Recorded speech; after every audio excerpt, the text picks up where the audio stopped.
ኮፒ ሊንክ አድርጉ። የሽርኩ ጅማሮ ይሄ ነው። አላህ የሽርኩን መጨረሻ እንዳያሳየን ግን ዱዓ አድርጉ። አያችሁ ተበሩክ ማድረግ ሽርክ ነው ብሎ ፈትዋ እየሰጠን ያለው ኢብኑ ተይሚያ መጅሙዕ አልፈታዋ ላይ በነብዩ ሰለላሁ ዐለይሂ ወሰለም አታር ሰሃቦች ተበሩክ እንደሚያደርጉ በምትመለከተው መልኩ ይገልጻሉ። በነብዩ ሰለላሁ ዐለይሂ ወሰለም ላይ ሲያደርጉት የነበረውን ተበሩክ በረካን መፈለግ ያን ሁሉ መሻማት በአቡበክር ረዲየላሁ ዐንሁ ላይ አድርገውታል። ለምንድን ነው ያላደረጉ? ሀዲያ ዑመር ሙፍቲ ረሂመሁላህ አቡበክር ረዲየላሁ ዐንሁ መቼም ይበልጣሉ ብለው እንደማያምኑ ተስፋ አደርጋለሁ። ታዲያ በአቡበክር ረዲየላሁ ዐንሁ ላይ ያልተደረገው በረካ መፈለግ የሚባለው ዒባዳ በሙፍቲ ላይ እንዴት ሊደረግ ቻለ? በረከቱን ዛቲየቱን ሙንተቂላ ወበረከቱን ላዚመቱን ማዕናዊያ ብለን ቢላህ አለይኩም አድርሱለት። ግን አንድ ጊዜ እናዳምጠው። ቆይ ኮፒ ሊንክ አድርጉ። የሽርኩ ጅማሮ ይሄ ነው። አላህ የሽርኩን መጨረሻ እንዳያሳየን ግን ዱዓ አድርጉ። አያችሁ ተበሩክ ማድረግ ሽርክ ነው ብሎ ፈትዋ እየሰጠን ያለው ተበሩክ ማድረግ ሽርክ ነው ብሎ ፈትዋ እየሰጠን ያለው በዚህ ሰዓት እኮ ሰሃባን ነው እያከፈርክ ያለው እኛን አይደለም። ምክንያቱም ሰሃቦች ተበሩክ ያደርጉ ነበር። ይሄው ሰሂህ አልቡኻሪ ላይ የተዘገበ ሐዲስ። በመጀመሪያ ልጁ ያለውን ነገር በትክክል አላዳመጥከውም። ምናልባትም ያው ሐዘን ላይ ነን ምናምን ስላልክ በሐዘን ምክንያት በትክክል ሳሰማው ቀርተ ሊሆን ይችላል። የልጁን ንግግር ካሰማህ በኋላ ምንድነው ያልከው? ተበሩክን በረካ መፈለግ እንደሰማችሁት ሽርክ እያለ ነው አልክ። አያችሁ ተበሩክ ማድረግ ሽርክ ነው ብሎ ፈትዋ እየሰጠን ያለው ሽርክ ነው ብሎ ፈትዋ እየሰጠን ያለው ሽርክ ነው ብሎ ፈትዋ እየሰጠን ያለው አንተው አሰምተህን ያላለውን ነገር አለ ብለህ እያቀረብክ ነው። እንደው ምናልባት እዛው ቪዲዮ ላይ ደግሞ ይኖራል ብዬ ገብቼም ደግሞ አዳመጥኩት። ተበሩክ ማድረግ ሽርክ ነው አላለም። የልጁን ሐሳብ አንተ ለመቃወም በሚያመችህ መልኩ ካስተካከልክ በኋላ ነው እንግዲህ ሌሎችን ንግግሮች እየተናገርክ ያለው። ለማንኛውም ተበሩክን በተመለከተ በረካን መፈለግን በተመለከተ ነገሩ ሰዎች በአህሉ ሱናዎች ላይ እንደሚቀጥፉባቸው አይደለም። በነብዩ ሰለላሁ ዐለይሂ ወሰለም በፀጉራቸው ውዱ ሲያደርጉ በተረፈው ውሃ አጠቃላይ እሳቸውን በነካ ማንኛውም ነገር በአታራቸው አጠቃላይ ተበሩክ ማድረግ አህሉ ሱና ወልጀማዓዎች በሙሉ የሚያምኑበት በነብዩ ሰለላሁ ዐለይሂ ወሰለም ተበሩክ ማድረግ አይቻልም ብሎ የተቃረነ አካል ስህተተኛ እንደሆነ የሚናገሩበት እምነታቸው። ስለዚህ አንተ ባሰራጨው መልኩ ተበሩክን ሽርክ ነው ይላሉ፣ ተበሩክ የሚያደርግን ሙሽሪክ ነው ይላሉ። ይሄ በትክክል ካለማዳመጥ የመጣ ችግር ነው። ረጋ ብለህ ቪዲዮንም እየው። በዚህ በኩልም ደግሞ እናንተ ዋሃብያ የምትሏቸውን አካሎች ምን አይነት አቋም አላቸው የሚለውን ነገር ኪታቦቻቸውን መመልከት ትችላለህ። እንደ ምሳሌ ሼኹል ኢስላም ኢብኑ ተይሚያ መጅሙዕ አልፈታዋ ላይ በነብዩ ሰለላሁ ዐለይሂ ወሰለም አታር ሰሃቦች ተበሩክ እንደሚያደርጉ በምትመለከተው መልኩ ይገልጻሉ። ነገር ግን ተበሩክን በተመለከተ ልናውቃቸው የሚገቡ ቁም ነገሮች አሉ። በመጀመሪያ ደረጃ ተበሩክ ማለት ጠለቡል በረከቲ ወከስረቱል ኸይሪ ወሱቡቱሁ ወደዋሙ። ተበሩክ ማለት በረካን መፈለግ ማለት ነው። ተበሩክ ማለት የሆነ ኸይር ነገር መብዛቱ ማለት ነው። ተበሩክ በረካን መፈለግ ከሆነ ከጊዜያት የሆነን ጊዜ ለይቶ በረካ እንዲኖረው ማድረግ፣ የሆነን ወር ለይቶ ያ ወር በረካ እንዲኖረው ማድረግ፣ የሆነን ቦታ ለይቶ ያ ቦታ በረካ እንዲኖረው ማድረግ። በአጠቃላይ በረካን በሆነ ነገር ላይ እንዲገኝ የሚያደርገው ዋዲዑል በረካ ማን? ምንም አይነት ልዩነት በሌለው መልኩ መልሳችን አላህ ነው የሚሆነው። አላህ ከሆነ የሆነን ነገር ለይቶ በረካ እንዲኖረው የሚያደርገው የሆነን አካል ለይተን የሆነን ቦታ ለይተን የሆነን ዘመን ለይተን የሆነን ጊዜ ለይተን ይህ ነገር በረካ አለው ብለን ለመናገር ምን ያስፈልገናል? ማስረጃ ያስፈልገናል። ምክንያቱም ዋዲዑል በረካ በረካ የሚያደርገው አላህ ነው ብለናል። አላህ በረካ ለማድረጉ ደግሞ ማስረጃ ያስፈልገናል ማለት ነው። መቼም ማንም ሰው ከወራቶች የሆነን ወር መርጦ ይህንን ወር በረካ አድርጌዋለሁ፣ ይህንን ሀገር በረካ አድርጌዋለሁ፣ በረካን እሱ በፈለገው ነገር ላይ ማስቀመጥ አይችልም። ይህ የአላህ ስራ ነውና። በመቀጠል አሁንም ተበሩክን በተመለከተ ልናውቀው የሚገባ ቁም ነገር በረካ ያላቸው ነገራቶች ሁለት አይነት መሆናቸውን ደግሞ ልንረዳ ይገባል። አንደኛ ያ በረካ ያለበት አካል በረካው ከሱ ወደ ሌላ የሚሸጋገር አለ፣ ከሱ ወደ ሌላ የማይሸጋገር አለ። በራሱ ላይ ብቻ ያጠረ ማለት ነው። ባጭሩ በረከቱን ዛቲየቱን ሙንተቂላ ወበረከቱን ላዚመቱን ማዕናዊያ ብለን እናያቸዋለን ማለት ነው። በረከቱን ዛቲያ ሙንተቂላ በረካው ዛቲ የሆነ ሙንተቂል የሆነ ተሸጋጋሪ የሆነ ማለትም እሱ የነካው በረካ የሚሆን ከሱ የተረፈ ነገር በረካ የሚሆን አጠቃላይ ከሱ ጋር የተነካካ ነገር በሙሉ በረካው ወደሱ የሚሸጋገርለት እንደዚህ አይነት በረካ ከማን የተገኘው? ከነብዩ ሰለላሁ ዐለይሂ ወሰለም ብቻ። ለዚህም ነው ቅድም ስትጠቅስ በነብዩ ሰለላሁ ዐለይሂ ወሰለም ሰሃቦች እንደዚህ ያደርጉ ነበር ያልክ የጠቀስካቸው ነገራቶች አሉ። ለምንድን ነው ሰሃቦች ይህንን ነገር የሚያደርጉት? የነብዩ ሰለላሁ ዐለይሂ ወሰለም በረካ ተሻጋሪ መሆኑን ስለሚያምኑና በተጨባጭም የተከሰተ ነገር ስለሆነ።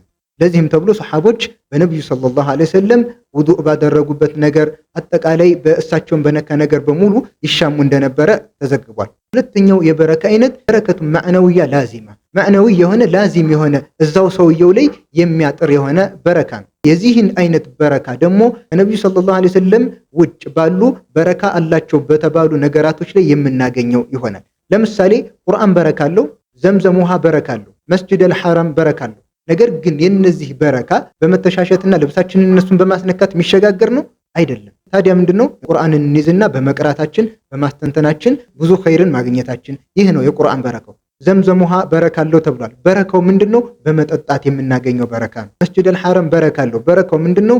መስጂድ ውስጥ ገብተን የምንሰግደው ሶላት ከሌሎች መስጂዶች ገብተን ከምንሰግደው በ100,000 እጥፍ መብለጡ። ስለዚህ ሙስሊም የሆነ ሙእሚን የሆነም ማንኛውም አካል በረካ አለው።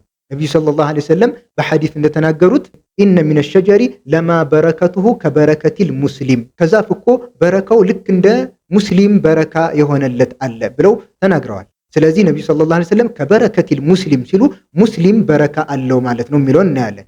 ሙስሊም የሆነ አካል በሙሉ በረካ አለው። የበረካው አይነት እንደ ኢማኑና እንደ ተውሂዱ እንደ ኢኽላሱ ደረጃ የሚለያይ ይሆናል። ነገር ግን ይህ በረካ ከሱ ወደ ሌሎች አካላቶች ይሸጋገራል። እሱን በመንካት ጠጥቶ ያተረፈውን ውሃ በመጠጣት ወይም ውዱእ አድርጎ የተረፈውን ውሃ እኛ በመጠቀም የሚገኝ በረካ ነው አይደለም።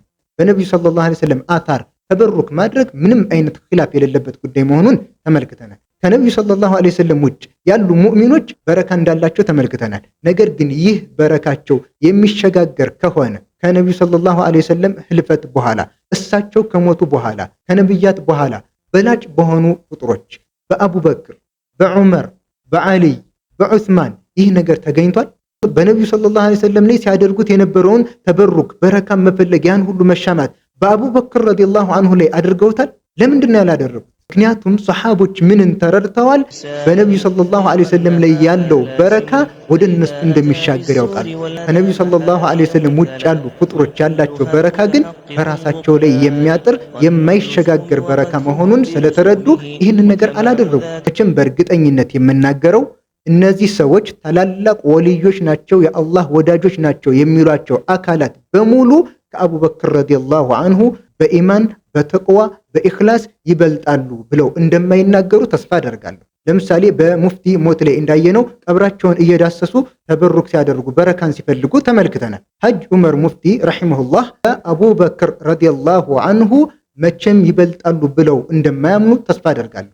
ታዲያ በአቡበክር ረዲየላሁ ዐንሁ ላይ ያልተደረገው በረካ መፈለግ የሚባለው ዒባዳ በሙፍቲ ላይ እንዴት ሊደረግ ቻለ? በሰሃቦችና በእናንተ መካከል የተሳሳተ ግንዛቤ እንዳለ መረዳት ያስፈልጋል። ለዚህ ነው አህሉ ሱና ወልጀማዓዎች ይህንም በመረዳት ከነብዩ ሰለላሁ ዐለይሂ ወሰለም ውጭ ባሉ ፍጡሮች የትኛውንም ደረጃ ይኑራቸው ከነሱ በረካ መፈለግ በነሱ ተበሩክ ማድረግ አይቻልም፣ ቢድዓ ነው ብለው የፈረዱት ማለት ነው። እነዚህ ሰሃቦች በነብዩ ሰለላሁ ዐለይሂ ወሰለም ላይ ያደርጉት የነበረውን ተበሩክ በረካ መፈለግ ከነብዩ በኋላ በላጭ በሆነው ፍጡር በአቡበክር ረዲየላሁ ዐንሁ ላይ አለማድረጋቸው ምንን ያሳየናል? ከነብዩ ውጭ ባለ አካል ተበሩክ ማድረግ እንደማይቻል ያሳየናል። እኛ የነዚህን ሰሃቦች መንገድ ተከትለን ከነብዩ ሰለላሁ ዐለይሂ ወሰለም ውጭ ያለ ሰው ላይ ተበሩክ አናደርግም። ለምን? አዲስ መጤ ተግባር ስለሚሆን ቢድዓ ስለሚሆን ማለት ነው። አላህ ደግሞ ከሙእሚኖች መንገድ ውጭ ያለን መንገድ የሚከተልን ዝቶበታል፣ አስጠንቅቋል። ወመን ዩሻቅቅ ረሱለ ሚን ባዕድ ማ ተበየነ ለሁል ሁዳ ወየተቢዕ ገይረ ሰቢሊል ሙእሚኒን ንወሊህ ማ ተወላ ወኑስሊህ ጀሃነም ወሰአት መሲራ። የመጀመሪያው ሙእሚን የሚለው ስም የሚሰጣቸው ሰሓበቱ ሪድዋኑላሂ ዐለይሂም አጅመዒን ሰሓቦች ናቸው። ስለዚህ ከነብዩ ውጭ ባለ ፍጡር በረካ ማድረግ የሰሓቦች መንገድ ነው ወይስ አይደለም? አይደለም። አልሓፊዝ ኢብኑ ረጀብ ረሒመሁላህ ምን ይላሉ? ወከዛሊከ ተበሩኩ ቢልአሳሪ ፈኢነማ ካነ የፍዐሉሁ ሰሓበቱ መዓ ነቢይ ሰለላሁ ዐለይሂ ወሰለም ወለም የኩኑ የፍዐሉነሁ መዓ ባዕድህም ወላ የፍዐሉሁ ታቢዑነ መዓ ሰሓባ መዓ ዑሉዊ ቀድሪህም ፈደለ ዐላ አነ ሃዛ ላ ዩፍዐሉ ኢላ መዓ ነቢይ ሰለላሁ ዐለይሂ ወሰለም ሚስሉ ተበሩኪ ቢወዱኢሂ ወፉዳላቲሂ። በአሳር ወይም በቅሪቶች ላይ ተበሩክ ማድረግ ሰሓቦች ይህንን ነገር ይሰሩት ነበር። ነገር ግን ሰሓቦች ይህንን ተበሩክ እርስ በርሳቸው የሚሰሩት አልነበረም። ታቢዕዮችም በሰሓቦች ላይ ይህንን ነገር አይሰሩም ደረጃቸው የላቀ ከመሆኑ ጋር። ከዛም አልሓፊዝ ኢብኑ ረጀብ ረሒመሁላህ ምን አሉ? ይህ ነገር ምንን ያመላክተናል? ተበሩክ ማድረግ በነቢዩ ሰለላሁ ዐለይሂ ወሰለም ብቻ የሚፈጸም ተግባር መሆኑን ያመላክተናል ይላሉ። ልክ በውዱእ ትራፊያቸው በፀጉራቸው ጠጥተው ባተረፉት ውሃ በልተው ባተረፉት ምግብ ሰሓቦች ተበሩክ እንደሚያደርጉት ማለት ነው። ስለዚህ በተበሩክ ጉዳይ ላይ ትክክለኛ የሆነ ግንዛቤ ሊኖረን ይገባል። አንተ እንዳልከው አህሉ ሱና ወልጀማዓዎች ተበሩክን ሽርክ ነው አይሉም። በነቢዩ ሰለላሁ ዐለይሂ ወሰለም ላይ ተበሩክ ማድረግ ትክክለኛ የሆኑ ሸሪዓዊ ማስረጃዎች ያሉትና የተወደደም ተግባር መሆኑን አህሉ ሱና ወልጀማዓዎች ያምናሉ። ከነቢዩ ሰለላሁ ዐለይሂ ወሰለም ውጭ ባለ ፍጡር ላይ ተበሩክ ማድረግ ግን ከነቢያት በኋላ በላጭ በሆነው ፍጡር በአቡበክር ረዲየላሁ አንሁ ላይ ራሱ የተደረገ ነገር አይደለም። ስለዚህ ከነቢዩ ሰለላሁ ዐለይሂ ወሰለም ውጭ ባሉ ፍጡሮች፣ በወልዮች፣ በሷሊሆች ላይ ተበሩክ ማድረግ ቢድዓ አዲስ መጤ የሆነ ተግባር ነው። ከማንኛውም አዲስ መጤ የሆኑ ተግባራቶች ልንጠነቀቅ ይገባል። ወሰላሙ ዐለይኩም ወረሕመቱላሂ ወበረካቱ።